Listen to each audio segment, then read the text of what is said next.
Кудайдын чакырыгы 31-июль.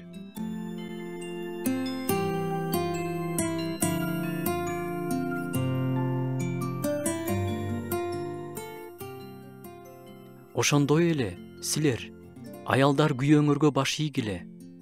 Кимиңердин күйөөңөр Кудайдын сөзүнө баш ийбесе, ал силердин таза, Кудайдан корккон жашооңорду көрүп, силердин сөзүңөр аркылуу эмес, жүрүш турушуңар аркылуу Кудайга баш ийгидей болсун.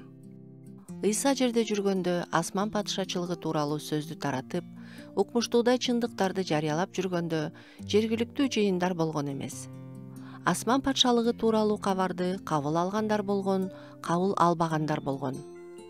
Бир аз убакыт өткөндөн кийин, жыйын түзүлө баштагандан кийин, жашоо менен, жүрүш туруш менен жакшы кабар тарата турган убакыт келди.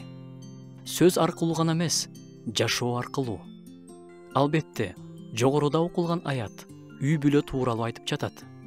Бирок үй бүлө бул коомдун микромодели эмеспи? Анда мында көргөн адамдарга караганда, күнүгө жаныңда жашап жаткан адамдарга жарык көрсөтүш оор. Катуу сүйлөп, катуу кыйкыргандыктын эмес, унчукпастыктын күчү. Көпчүлүк учурда биз сүйлөй берип, жолдошубуздун тамак ичкен жерине аяттарды жазып, ваннага күзгүнүн бетине аяттарды илип, WhatsApp'тан аяттарды жөнөтө берип тажатабыз. Бирок бул жерде күйөөңөрдүн кулагына куя берүү аркылуу эмес, унчукпастыкта, сөзү жок баш ийүүдө, момундукта кандайдыр бир күч бар. Рухтун күчү бар. Анткени Кудайдын падышачылыгы сөз аркылуу эмес, күч аркылуу көрүнөт. Күч эмнеде? Күч ыйык жашоодо.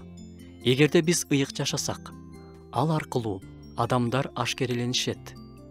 Душманың ач болсо, курсагын тойгуз. Суусап жатса, суусунун кандыр. Ушундай кылууң менен сен анын башына чок үйгөн болосуң.